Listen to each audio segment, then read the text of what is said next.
Mga kapuso, kuha po yan sa Marikina River matapos umabot sa unang alarma ang water level doon kaninang umaga. Sa oras na sumampa po ito sa 16 meters o ikalawang alarma, kailangan ng lumikas ang mga nasa mabababang lugar.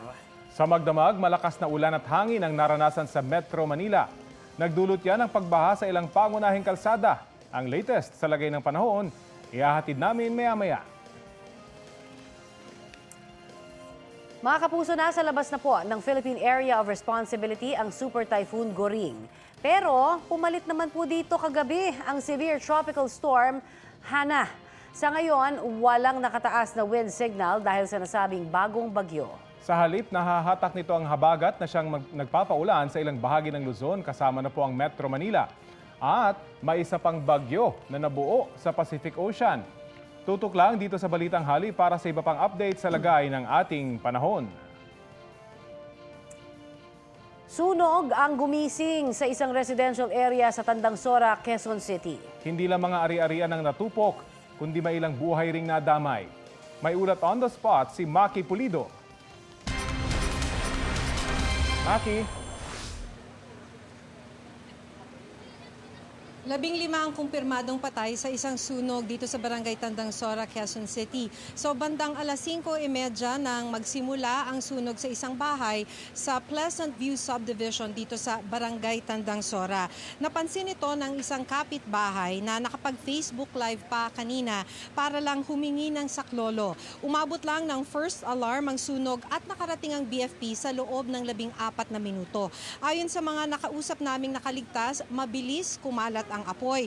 18 ang natutulog noon sa bahay pero 3 lamang ang nakaligtas. Ang kwento nung kasambahay na nakaligtas, isang bintana lang daw ang pwedeng labasan o kung saan ka pwede makalabas dahil yun lang yung walang grill sa second floor. Doon na sila nakatalon palabas sa nasusunog na bahay. Pero sa bilis ng pagkalat ng apoy, 2 lang silang nakatalon. Hindi na umabot yung iba. Sa first floor ng bahay kung saan 12 ang natutulog, 1 lang ang nakalabas. Nag-iimbestiga pa ang PNP SOCO sa loob ng nasunog na bahay kaya hindi pa nailalabas ang mga labi ng mga biktima. Kabilang sa nasawi ay 3 taong gulang na batang babae na anak ng supervisor ng t-shirt printing business. Namatay pati ang ina ng bata, maging ang may-ari ng negosyo, isang yaya at 11 sa mga trabahador. Iisa lang daw yung exit at sa first floor at nasa bandang likuran ang tinutulugan ng mga biktima. Ayon kay BFP, Bureau of Fire Regional Director Chief Superintendent Nahum Taroza, fire trap ang bahay. Walang sapat na exit points. Hindi rin daw dapat nag-ooperate dahil barangay permit lang ang meron. Wala nang ibang permits tulad halimbawa ng business permit o kaya mayor's permit. Nakapending daw ang application nito sa BFP pero para lamang sa isang maliit na opisina, hindi para sa isang printing business. Delikado raw talaga yung ganitong negosyo dahil nga highly flammable ang mga gamit. Meron pang mga nakaimbak na tela maliban dun sa mga makina. Sabi ng Barangay Tandangsora, nabigyan nila ng permit dahil meron namang endorsement mula sa Homeowners Association ng Pleasant View Subdivision, Barangay Tandangsora. Pero nung makausap naman namin yung ilan sa mga opisyal ng Homeowners Association, ang sabi nila wala naman daw endorsement para sa taong ito. Yung binigay daw nilang endorsement para rito na para lamang dapat sa isang maliit na opisina at retail business ay para noong nakaraang taon pa at hindi para sa taong ito 2023. Connie, Rafi? Maraming salamat, Maki Pulido. Binaha ang ilang kalsada sa Metro Manila dahil sa magdamagang pag-uulan. Sa Quezon City, sinuong na ng ilang papasok sa trabaho ang baha. Balitang hatid ni James Agustin. Biglang bumuhos ang malakas na ulan kaninang pasado alas 3 na madaling araw. Zero visibility sa Timog Avenue kaya nagmenor ang mga sasakyan. Malakas din ang ulan sa Quezon Avenue. Dahil dito bumaha sa bahagi ng Quezon Avenue malapit sa kanto ng Biak na Bato Street. Sinuong ito ng ilang motorista. Ang isang motorcycle rider tumirik pero tinulungan siya ng kapwa rider. Malalim din ang tubig sa bahagi ng Enes Amoranto Street malapit sa Santo Domingo Avenue. Hindi makadiretso ang mga sasakyan palabas ng Araneta Avenue. Abot binti ang taas ng tubig sa Banawi Street, corner Enes Amoranto Street.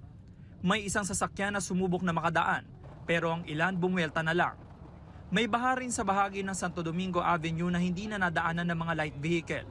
Sa Calamba Street sa Barangay Santo Domingo, inilipat ng mga residente sa mas mataas na lugar ang kanilang mga sasakyan, kabilang na ang ilang sidecar at jeep. Abot baywang naman ang baha sa Maria Clara Street, corner Don Jose Street. Sa ibang bahagi ng kalsada, tulong-tulong ang mga residente sa pagtatanggal ng mga nakaparada nilang motorsiklo at tricycle. Sa Araneta Avenue, binaha ang ilang bahagi ng kalsada. Sa taas ng tubig, maraming motorista ang bumuelta na lang. Sinuong naman ng mga truck ang baha. Abot binti naman ng tubig sa Caliraya Road sa Barangay Tatalon. Kaya si Mang Nestor inilipat na ang kanyang tricycle. Hindi na kaya ng motor, pagka pagdating ko, makakasipsip ng tubig, masisira yung makina ko. Kaya kailangan tulak. Mataas po yung tubig doon? Oo, hanggang pa na eh. Mataas na sa tuhod eh. Pahirapan din ang biyahe ng tricycle driver na si Randol. Ay wala ko kaming pagkakakitaan. Hindi po kami makakabiyahe. Lulubog po kami, mamatay yung motor namin. Gaya doon, di tambay lang kami, mga pasahero na kami dyan sa loob. Hindi kami makapasok. Wala kami. Gaano ba kataas tubig doon? Baka pag magdahan-dahan ka, abutin yung spark plug mo, mamamatay. Si Mar na papasok sa kanyang trabaho nakasuot na ng bota at naglakad sa baha. Mataas na po. Pero hindi pa abot yung bota. Kinailangan din lumusong sa baha ni Mang Wilfredo mula sa kanilang bahay para puntahan ng taxi niya nakaparada sa Araneta Avenue. Ay, mahirap din pag ganyang umuulan, lalo na pag hindi kami makabiyahe. Siyempre, pag lumubog yun, sagutin namin sa operator. Pagputok ng liwanag, lalo pang lumalim ang baha sa Araneta Avenue. Sa gitnang bahagi ng kalsada, abot dibdib ang taas ng tubig. Tumirik ang isang L300 van. Ang mga sakay nito pumwesto na muna sa bubong ng sasakyan hanggang sa sinuong na nila ang baha para itulak ang L300 van. Isang kotse naman ang lubog sa baha. Sa Araneta Avenue corner Caliraya Road, tiis-tiis sa mga residente sa paglalakad sa abot binti na taas ng tubig. James Agustin, nagbabalita para sa GMA Integrated News. Sa lungsod naman ng Maynila, hirap makadaan sa baha ang ilang sasakyan pero ang ilang motorista pinilit itong tawirin. Ang mainit na balita hatid ni Darlene Kai. Magdamag na malakas ang buhos ng ulan sa lungsod ng Maynila. Halos zero visibility na sa ilang lugar. Walang humpay ang pag-ulan kaya bumaha na sa Taft Avenue. Gutter deep ang tubig. Naipon din ang tubig sa Calao at Rojas Boulevard. Wala tuloy nagawa ang ilan kung hindi suungin ang baha. Pero si Ryan, sumilong muna. Umuulan po bumaba. Hindi ako makadiretso doon. Tapos yung mga singil ng mga sakayan ang mamahal. Kaya pinapaano ko muna yung ulan. Imbis na 20 pesos lang na karaniwang singil, 100 hanggang 150 piso raw ang hinihingi sa kanya ng mga natsitsyempohang tricycle driver. Sabi naman ng tricycle driver na si Antonio, special trip daw ang sinisingil nila ng 100 piso. Ma'am, kasi actually 20 pesos lang naman ang pamasahe dito bawat isa. Limahan yan, 100. Ngayon, pagka yung iba nagmamadali at saka ganitong maulan, special na 100 per trip namin. Yung may gusto lang naman, yung ayaw, hindi naman kami namimili. Bukod dyan, baha raw kasi kaya kahit sila ay hirap din bumiyahe kapag ganito ang panahon. Mahirap talaga ma'am kasi versado yung makina tapos nagkakaroon ng tubig yung makina. Pagka masyadong malalim ma'am, hindi namin inaano kasi kawawa rin yung makina namin. Ang ilan ngang rider, tumirik na ang motorsiklo rito sa kahabaan ng Taft Avenue. Napasok ng tubig sa may mga sasakyan kasi na mga nagmamabilis eh. Pinasok din ng tubig ang makina ni Leo kaya hinatak niya na lang mula sa gitna ng Taft papunta rito sa may silong. Papunta pa naman daw sana sila sa Divisoria para mamalengke ng mga lulutuin sa kanilang negosyong kantin. Mataas po talaga yung tubig doon. Simula Quirino pa, papunta dito. Mandar to. Para matuloy yung pamalingke. Hanggang umaga, tuloy-tuloy ang buhos ng ulan. Stranded tuloy ang maraming pasahero sa kahabaan ng Taft Avenue. Hirap kasing makadaan ng mga sasakyan dahil sa baha. Sinuspende ng Manila LGU ang klase sa lahat ng antas, pati na ang pasok sa Manila City Hall. Puwera na lang sa mga departamentong may kinalaman sa disaster response. Darlene Kai, nagbabalita para sa GMA Integrated News. Lubog pa rin sa baha ang isang eskwelahan sa Masantol, Pampanga. Sa kabila po niyan ay tuloy naman ang klase doon ngayong araw. Halos buong compound ng San Isidro Elementary School ang binaha. Pinasok na po ng tubig ang ilang classroom. Kaya ang mga batang estudyante karaniway nakatsinelas o kaya'y nakabota. May ilan namang nagpaalam na liliban muna sa klase dahil nahihirapan umano sila sa pagko-commute papunta sa eskwelahan. Pangamba pa nila, mas mahihirapan sila sa oras na uwian dahil sa posibleng pagtaas pa ng tubig baha. Karaniwan na umanong mabilis malubog sa baha ang San Isidro Elementary School, lalo't panay ang ulan na nauuwi rin sa pag-apaw ng katabi nitong fish pond. Binabaha rin daw ang eskwelahan dahil sa high tide. Dahil sa masamang panahon, suspendido na ang pasok sa opisina ng Supreme Court mamayang hapon, maliban na sa docket receiving at cashier. Tutok lang po sa Balitang Hali para sa karagdagang suspensyon ng tanggapan ng gobyerno ngayong hapon.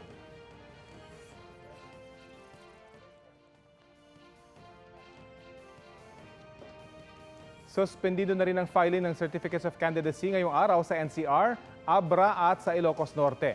Ayon sa COMELEC, kasunod yan ng patuloy na pag-ulan at pagbaha.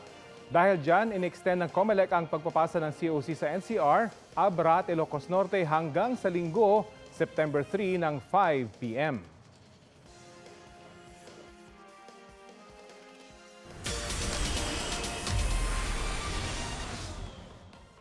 Heto na ang pa-Star Bites natin ngayong Huwebes.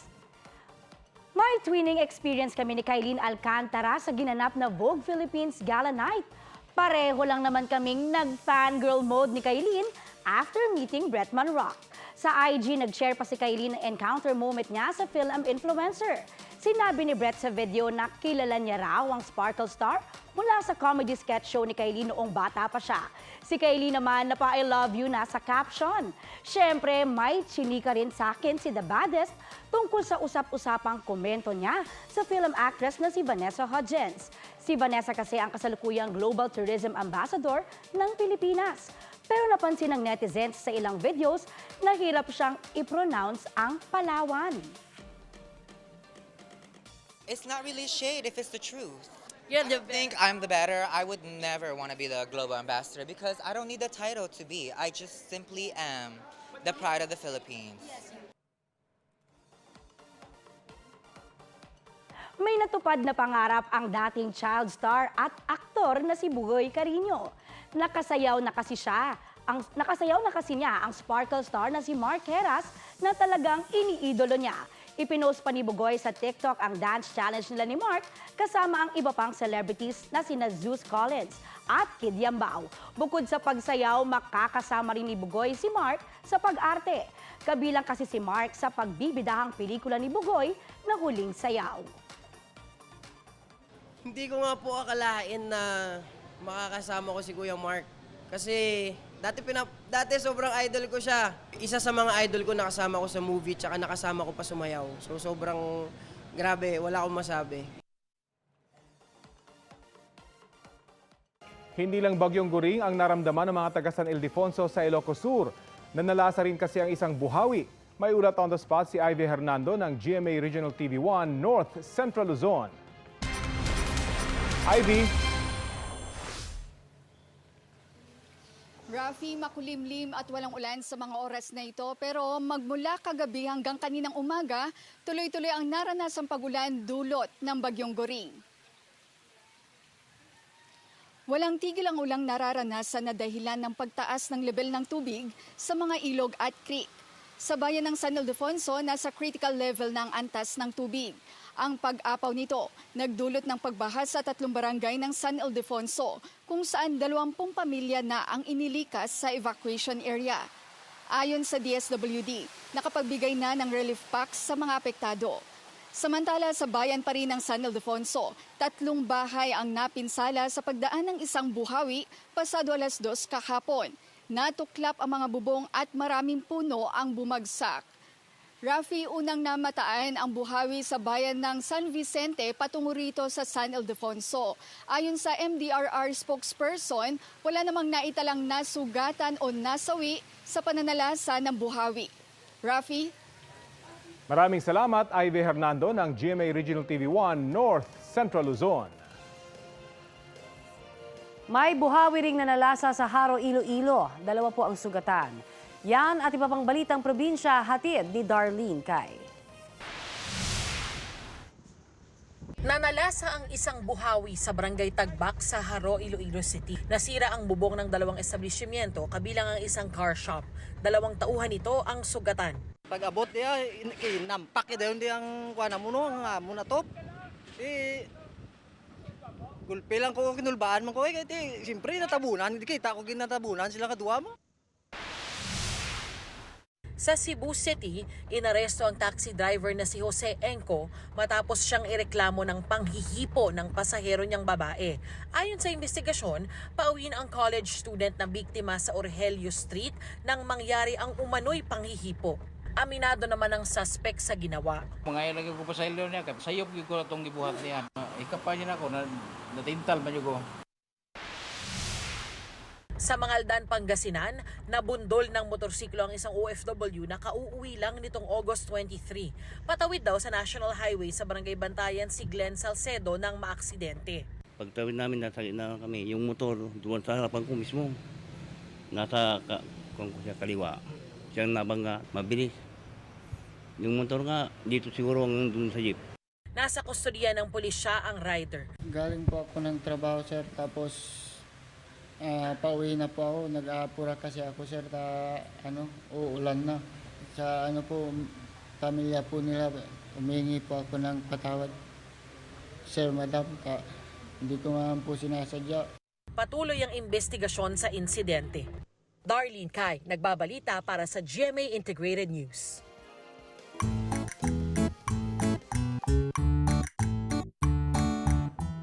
Para mas maintindihan ng mga estudyante ang kanilang pagtuturo, may diskarte ang isang guro sa Tagbilaran, Bohol. Ang grade 7 teacher na si Jella Rosolada, isa sa mga gumagamit ng lapel mic sa kanilang klase. Meron siyang 45 estudyante kaya kailangang marinig siya ng malinaw. Ilang taon na raw niya itong ginagamit. Ilang beses na raw kasing naranasan ni Teacher Jella na sumakit ang lalamunan. Kaya naisipan niyang maglapel mic na lang upang ma-preserve ang kanyang boses o hindi mapaos. Ngayon pong balik eskwela, problemado rin sa kakulangan ng classroom ang Rizal High School na isa po sa pinakamalaking paaralan sa bansa. Balitang hatid ni Bernadette Reyes. Ito ang Rizal High School na isa sa pinakamalawak na paaralan sa Pilipinas na may sukat na mahigit 7 hektarya. Muntik po ako maligaw sa sobrang laki. Bago lang din po ako dito eh. Taong 1993 hanggang 2005 nang pumasok sa Guinness Book of World Records ang Rizal High School bilang pinakamalaking secondary high school sa buong mundo. Pero ngayong taon, bumaba na ang bilang sa mahigit 12,000 estudyante. Pero sa kabila ng pagbaba ng populasyon ng mga mag-aaral, sobra-sobra pa rin ang mga mag-aaral sa senior high school. Ang grade 12 student na si Ashley halimbawa, nag-transfer pa mula Bicol para mag-aral sa Rizal High School. Sa Rizal High School kasi kumpleto ang 4 na tracks para sa academic, arts and design, sports at technical vocational livelihood. Mag-STEM po sana ako. STEM po talaga ako, kaso naubusan po ako ng slot. So nag-second choice po ako ng tourism. Sa grade 11 halimbawa, umabot raw sa mahigit 4,000 na early registrants. Doble ng kapasidad ng paaralan para sa naturang baita. Dahil dito, umabot hanggang 55 ang mga estudyante sa senior high school kada classroom. Kumpara sa junior high school na nasa 40 lang ang klase. Dahil po doon sa limitation na reach na namin yung maximum absorptive capacity po namin sa senior high school department, ang natanggap po namin doon is only 2,500 plus. So lumagpas kami doon na dapat ang target namin ay nasa nasa 2,100. So dumagdag kami doon. So ang naging doon, nagdagdag kami ng tao or estudyante doon sa classroom para ma-accommodate namin itong mga learners. Bernadette Reyes, nababalita para sa GMA Integrated News. Sa ibang balita, sa kulungan ng bagsak ng magkakaibigan na nagnakaw raw ng mga motorsiklo sa Quezon City. Balitang hatid ni James Agustin. Ibang kaso. Arestado ang 4 na magbabarkada na nagnakaw umano ng mga motorsiklo sa Barangay Commonwealth, Quezon City. Ayon sa pulisya, nakatanggap sila ng reklamo na may mga nawawalang motorsiklo na ipinarada ng mga may-ari sa labas ng bahay. Pagdating doon, habang nag-iimbestiga sila, lumapit yung witness na nakakita doon sa kumuha sa motor niya. So, itunuro So, nilapitan, pakilala kasi tugma doon sa description ng witness natin. Unang naaresto sa Barangay Commonwealth si Chuck Garcia. May nakuha pa umano sa kanyang baril ng kargado ng mga bala. Itinuro niya ang 3 kasabwat na nahuli naman sa Rodriguez Rizal. Sina Brian Patrick Mamplata, Reggie Francisco at Ryan Ely. Nabawi sa kanila mga ninakaw na motorsiklo. Base sa investigasyon, kabilang umano ang 4 sa grupo na nagnanakaw raw ng mga motorsiklo sa Rodriguez Rizal at Quezon City. Itong si Chuck, yung unang pa natin, siya yung taga-susi. Marami siyang susi. Sinusubukan niya lahat. Hanggang sa mapaandar niya. Tapos hanap ulit sila ng motor. Pipitikin na naman pag nagandar. Dadali na naman ng isa. Hanggang sa lahat sila makakuha. Yun yung modus operandi nila. Binebente nila doon sa may bandang bundok ng Rodriguez Rizal, yung mga hindi na napapansin na lugar. Maliban kay Garcia, miyembro umano ng Sputnik Gang 3 niyang barkada na balik kulungan matapos masangkot noon sa iba pang krimen. Base sa investigasyon natin, itong 3 may kaso na sila. Yung isa carnapping at saka illegal gambling. Yung isa naman robbery at saka theft. Tapos yung isa is illegal possession of bladed weapon. Aminado si Garcia sa nagawang pagnanakaw. Dahil po sa pangailangan lang po, hirap po ng buhay. Kaya po nagawa yun. Sinasabi rin may nakuha daw sa yung baril. Ano masasabi mo? Hindi po sa akin galing yun. Ang 3 iba pang suspect itinanggi na kasabwat sila ni Garcia. Hindi po totoo yun. Talagang siya lang talaga nahuli. Nagdadamay lang po siya. Ba't kaya kayo tinutulong ito? Gumagawa lang po yan ng para madami kami kasi lagi niya kami kasama eh. Wala po akong alam sa may ginawa niyan. Ako po aminado po akong gumagawa ng kasalanan po. Pero hindi po yung ginawa po na itong nakaw po ng motor. Hindi po yung totoo sinasabi ng kasama ko na kasama kami sa pagnakaw. Nasampahan na mga suspect ng reklamong paglabag sa New Anti-Carnapping Act, habang si Garcia ay may karagdagang reklamong paglabag sa Comprehensive Firearms and Ammunition Regulation Act. James Agustin, nagbabalita para sa GMA Integrated News. Continuous follow-up operation.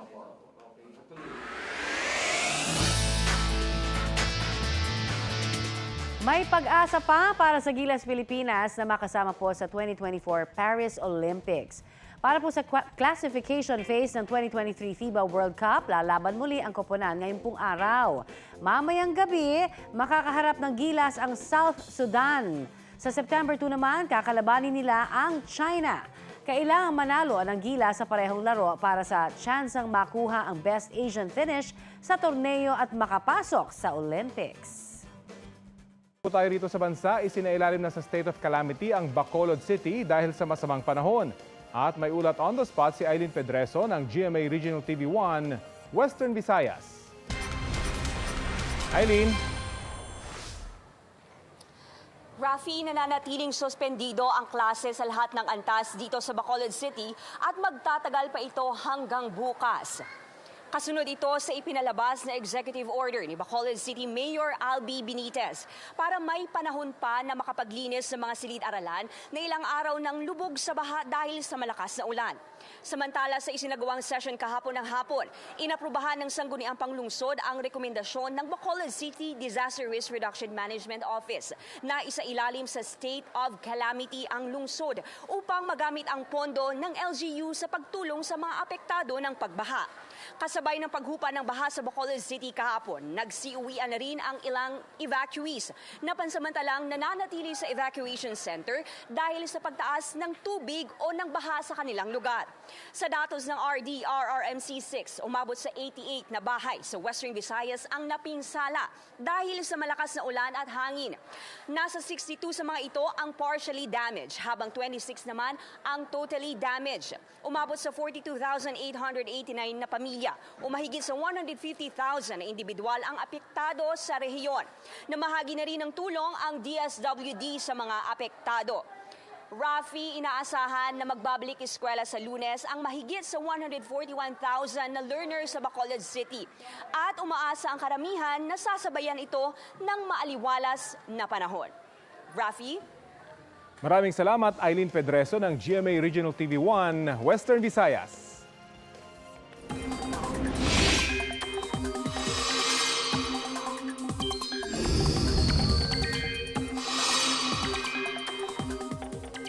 Mga kapuso, kagabi ay lumabas na sa Philippine Area of Responsibility ang Super Typhoon Goring.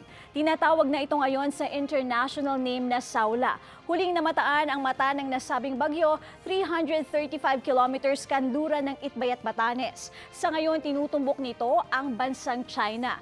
Kagabi rin ay pumasok naman sa PAR ang severe tropical storm na may international name na Haikui at tinatawag na natin ito sa local name na Hana. Namataan ng Pag-asa ang sentro ng nasabing bagyo, 1,160 kilometers silangan ng extreme northern Luzon. May lakas ito na 110 kilometers per hour, bugsong nasa 135 kilometers per hour at gumagalaw sa direksyong west sa bilis na 10 kilometers per hour. Wala namang nakataas na tropical cyclone wind signal sa alingmang panig ng bansa. Base sa wind forecast ng Metro Weather, tatahakin ito ang Philippine Sea sa mga susunod na oras pero nananatili o mananatiling malayo sa ating bansa. Hindi ito inaasahang magla-landfall dito. Bukas ay posibleng lumabas na ang bagyo sa ating PAR. May isa pang bagyo, mga kapuso ha, ang binabantayan sa Pacific Ocean. Isa na itong tropical storm na may international name naman na Kirogi. Ito siya ngayon, mga kapuso ha, pero base sa pinakabagong data ng Pag-asa, posibleng pahilaga ang magiging direksyon ng bagyo sa mga susunod na araw. Kaya mababa ang tsansa nitong pumasok sa ating PAR. Ngayong araw, inuulan ang Metro Manila at iba pang bahagi ng bansa dahil yan sa hanging habagat na napalalakas ng 3 bagyo. Magiging maalon para rin at delikado sa maliliit na sasakyang bandagat ang pumalaot sa lahat ng mga dagat na sakop ng Luzon at Visayas. Sa mga susunod na oras, asahan ang pag-uulan sa halos buong northern at central Luzon base sa forecast ng Metro Weather. Uulanin din ang ilang panig ng southern Luzon, Visayas at Mindanao. Magpapatuloy rin ang pag-uulan ngayong araw dito sa Metro Manila. Mga kapuso, nakataas ngayon ang yellow rainfall warning dito sa NCR, Zambales at Bataan. Pinaalerto ang mga residente mula sa banta ng pagbaha. Tatagal ang yellow rainfall warning hanggang alas 2 ng hapon. Ako po si Katrina Son. Iyan ang latest mula sa GMA Integrated News Weather Center. Maasahan anuman ang panahon. Traffic at pahirapan ang biyahe ng mga motorista sa ilang daan sa Metro Manila dahil sa pagbaha. At may ulat on the spot si Tina Panganiban Perez. Tina? Traffic sa Mabuhay Rotonda pa lang hindi na gumagalaw ang mga sasakyan sa Espanya Boulevard. Ang ilan naghanap ng ibang madaraanan.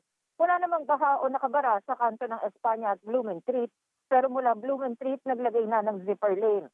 May tubig sa kanto ng Espanya at Maceda pero hindi naman malalim. Pero sa Kundiman Street at Quinto Street, nasa kalahati na ng gulong ng sasakyan ang baha. Kaya ang ilang motorista, nakamotorsiklo man o nakaapat na gulong, nagdadalawang isip kung tatawid. May ilang rider at driver, Rafi, na sinuong ang baha. Sa kahit saang bahagi ng Espanya, Rafi, gapang ang mga sasakyan at motorsiklo. Barado rin ang ilang side streets gaya ng P. Margal. Si Manila Mayor Hani Lacuna nag-ikot sa lungsod kanina. Base sa advisory ng Manila Disaster Risk Reduction and Management Office, hanggang kaninang 10:36 a.m., gutter deep pa rin ang baha sa General Malvar Corner Taft Avenue at Escoda Corner Taft Avenue. Paalala ng MDRRMO, mag-ingat ang lahat at manatiling nakatutok sa kanilang mga abiso. Baha rin Rafi sa kanto ng Espanya de la Fuente at Espanya Lacson, gayon din sa harap ng UST.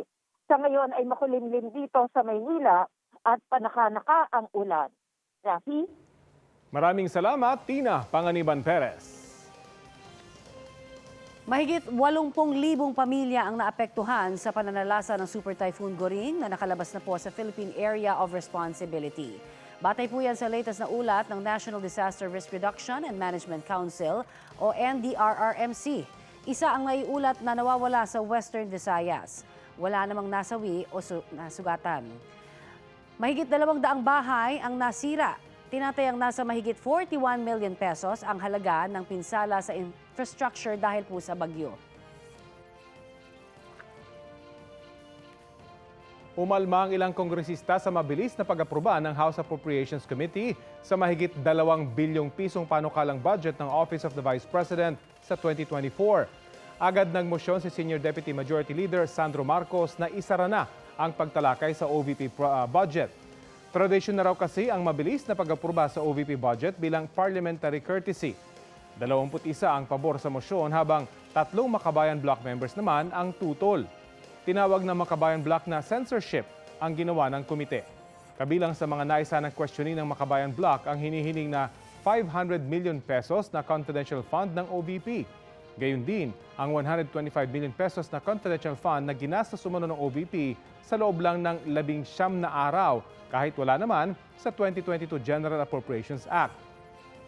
Sa isang pahayag, iginiit ni Vice President Sara Duterte na walang naging irregular o hindi otorisado sa paggamit ng confidential fund. Naisumiti na raw sa mga ahensya ang liquidation at accomplishment reports. Hinikayat ni Duterte ang Makabayan Block na itigil anya ang pag-alipusta sa OVP tungkol sa 2022 confidential funds kung wala naman daw ebidensya na magpapatunay na mali ang paggamit nito. Update po tayo sa lagay ng ilang pangunahing kalsada sa Metro Manila na binaha dahil po sa malakas na pag-ulan. Nakasala ngayon sa Balitang Hali si MMDA Acting Chairman, Attorney Romando Artes.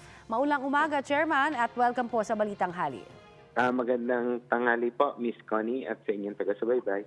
May mga kalsada pa rin hubang hindi madaanan sa ngayon dahil po sa baha. Ang balita natin, meron po daw sa E. Rodriguez, dyan sa may Araneta Avenue intersection. Kanina ay parang half daw ng sasakyan ang baha. Yan naman po yung lagi pong binabaha dahil yan po ay naapektuhan ng construction. Although meron na pong ginagawang intervention ng DPWH para maayos po yung lugar na yan. Kanina po hindi possible pero as of this time may hinihintay na lang po ng konting panahon. Pababa naman na po yung tubig para po madaanan. Pero the rest of Metro Manila naman po, possible naman po yung mga pagbaha sa may Dapitan, Espanya area at sa may Remedios area. Possible naman po lahat. Okay, pero naapektuhan ho ang traffic kanina, no? Ngayon po kamusta na ang traffic dahil po doon sa mga pagbabahang yan? Opo, nag-ease out na rin po yung traffic dahil nga po possible na rin po naman yung lahat ng lansangan at yung suspension din po ng klase sa halos buong Metro Manila ay nakatulong dahil malaki po yung nabawas na volume ng sasakyan sa ating lansangan. Okay, pero may mga nagtatanong kung posible pa rin po daw bang ihabol na suspindihin na rin yung number coding scheme sa hapon? Hindi po kami magsususpend ng number coding scheme dahil po alam naman po natin pag nagsuspindi tayo ng number coding scheme ay dumadagsa ang mga sasakyan sa lansangan. Remember, 20% additional volume po yan na pwede po mag-cause ng severe traffic. Kaya hindi po kami magsususpend.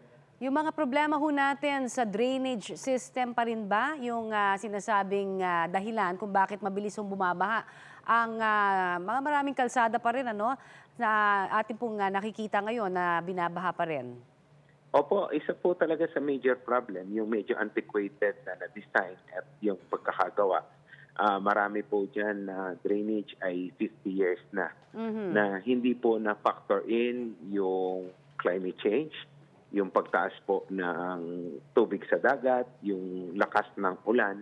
Kaya nga po tayo ay katulong ng DPWH at mga LGUs ay gagawa ng comprehensive drainage master plan na ang projection po ng tubig ay 50 years. So we will make sure na efficient pa rin yung gagawin natin mga drainage 50 years from now. I see. Pero yung mararamdaman, naginhawa, out of all of these upgrades that you're doing, kailan ho kaya natin mararamdaman?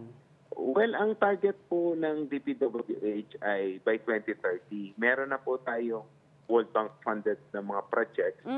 Marami po tayong ginagawang through DPWH na mga pumping station. Yung po mga existing pumping stations ay nire-rehab.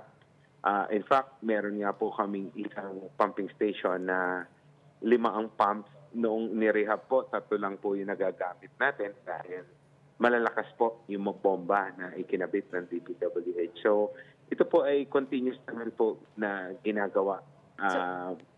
sa mga improvements po na ito. Pero more or less, sir, 1 to 2 years, 3 years kaya? Gusto lang namin malaman kasi para lang din ma-manage namin yung expectations at saka yung pagdadagdag ng pasensya pa, sir. Opo, ang projection po ng DPWH ay by 2030 ay magiging flood-free po. Ang Metro Manila. 2030? Yes, 30. Naku, matagal pa nga ho, ano? Pero yung iba, 7 years ito, from now po. opo, ito ha, may mga Pero ilang isa motorista. naman po nating ina-address per area, like po yung Remedios Stop area. Opo.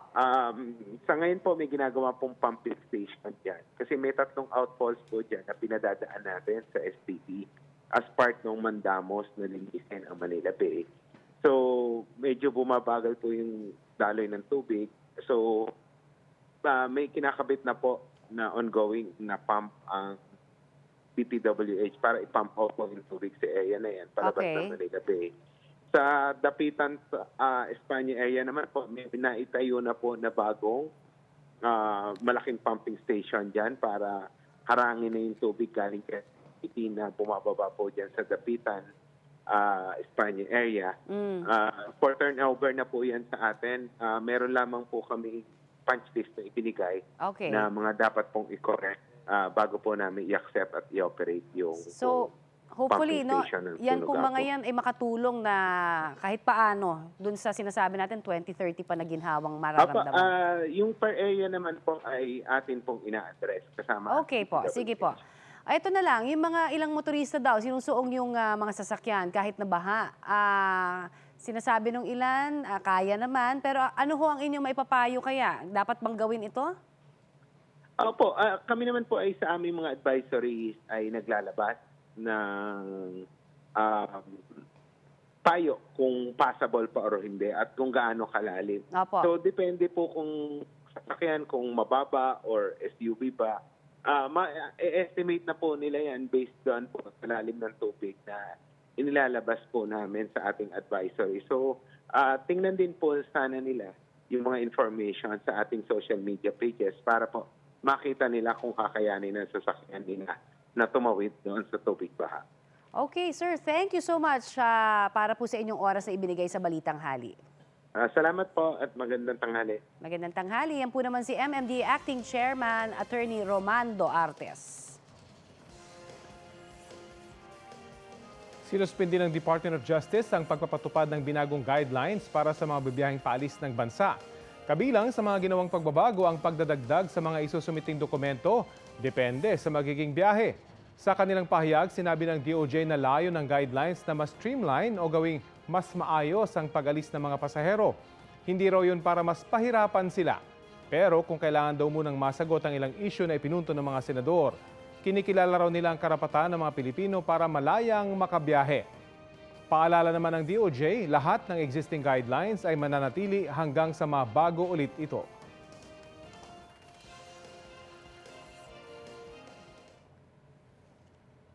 Sa pahintulot po ng kanyang pamilya, bubuksan sa publiko ang burol ni Mike Enriquez. Masisilayan ng publiko ang kanyang labi sa Christ the King Parish sa Green Meadows sa Quezon City sa darating na Sabado. Magsisimula ito ng alas 8:30 ng umaga hanggang alas 3 ng hapon. Hiling po ng kanyang pamilya sa mga makikiramay, sa halip na bulaklak ay maaaring magbigay ng donasyon sa GMA Kapuso Foundation.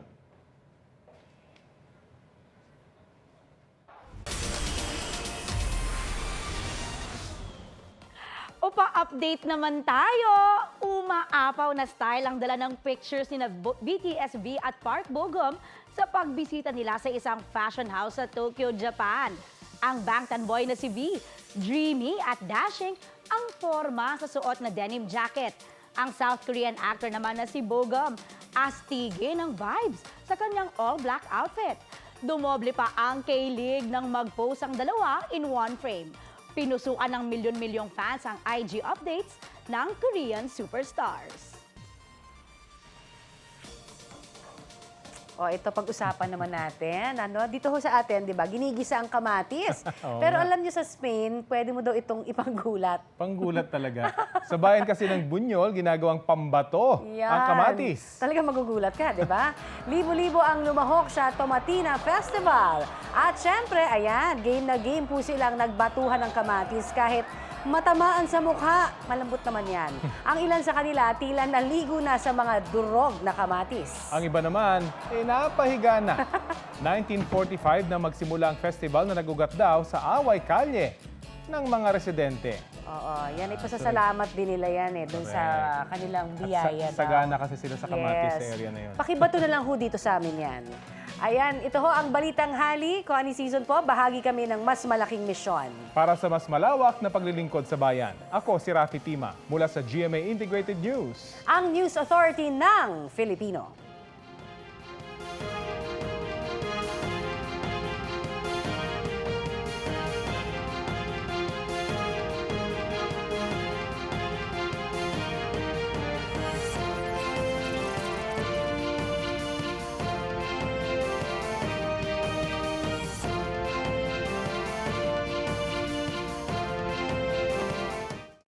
Maging updated sa mga maiinit na balita, maaari pong mapanood ang Balitang Hali at iba pang award-winning newscast sa youtube.com/GMA News.